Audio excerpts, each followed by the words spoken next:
so let's talk about the 3 steps that you need in order to track the big boys. Now, these 3 steps are basically accumulation, manipulation, and market trend, right? So in this video, we are going to expand on the first 2, which are accumulation and manipulation. And then in the following video, we'll go deep into market trend, as this is a longer topic and we'll need a separate video for itself, right? So starting off with accumulation, basically in any market, there must be a counterpart to every transaction. Meaning if you are looking to buy the market, there must be someone who's willing to sell to you.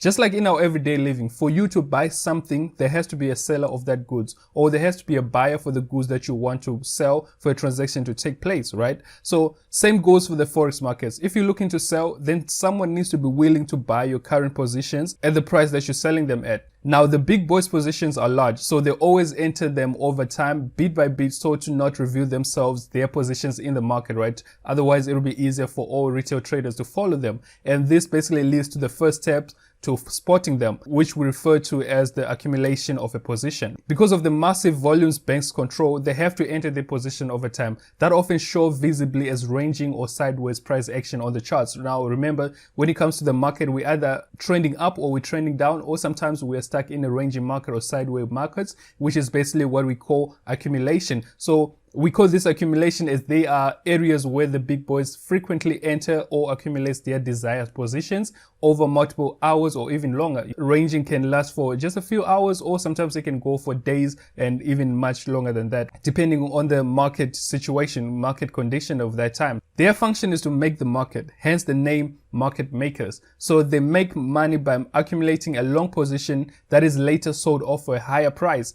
Inversely, they will accumulate a short position, which they will later cover or buy back at a lower price to make that profit. So what happens after accumulation?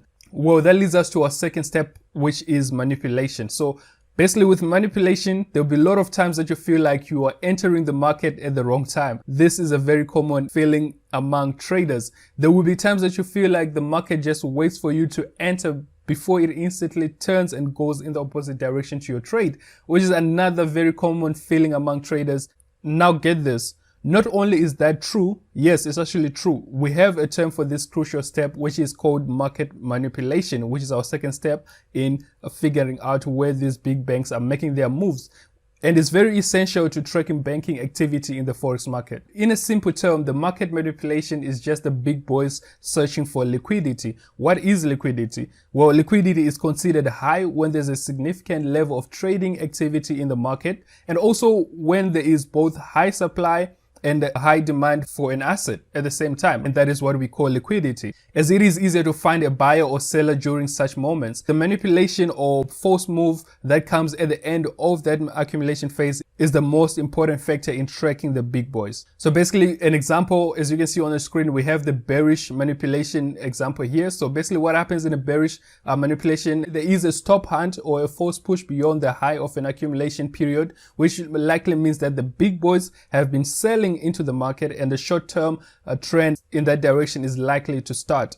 And then the next slide here, you can see our bullish move, right? So a bullish manipulation example, basically what is happening here is that a stop hunt or a false push beyond the low of an accumulation period likely means that the big boys have been buying into the market, and a short-term trend in that direction is likely to start from that moment. So that's it for accumulation and manipulation. The next step will basically be the market trend. So let's dive into it in the following video.